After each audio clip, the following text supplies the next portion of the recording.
আমি আগেই কইছিলাম আমরা তিনজন হাক্কাটা দিয়ে একলগে যায়েন না। তারপর আমার কথা হনেন না, গেছেন। আমার আর কাম ঠাম আছে, আমার কামে খালি ভিডিও করা। আমিও পকেটে তোর মোবাইলটা বাইক করে ভিডিও করা শুরু করে দেই। তারপর যা অর্থ হইবই, দেখতে থাকেন। ওই ধ ওই ওই কইছিলাম না, যা খারান আবার একটু সোলো মোশনে দেখাই কেমনে বলো। অনেকে কয় না হারা রাস্তায় ভালো হইলাম, বাড়ির দ্বারা পাচার খাইলাম। হ্যাঁ গো, অবস্থা হইলো হেরকম। এই যে দুইটা লোক হাক্কাতুন পইরা গেল, এই হাক্কাটারে ভাঙলো। কারণ এই হাক্কাটা দিয়ে আরো মানুষ যাতায়াত করতে পারতো না, হেরা দুইজনে ভাঙ্গি হালাইছে হাক্কাটা। মানুষ কেমনে যাইব কোন? অনেকে জানতে চাইবেন এই জায়গাটা কোন জায়গায়।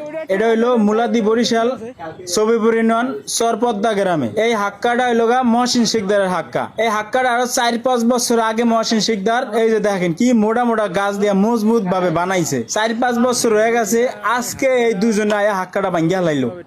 এখন এই হাক্কাটা ভাঙ্গিয়ে যে হালাইলো, কিন্তু আরো মানুষ যাইতে যাইতে পারতো। কারণ এই হাক্কাটা দিয়ে এলাকার সমস্ত মানুষ যাতায়াত করে। যতটা মহসিন শিকদারের দরকার না, তার চেয়ে বেশি দরকার এলাকাবাসী।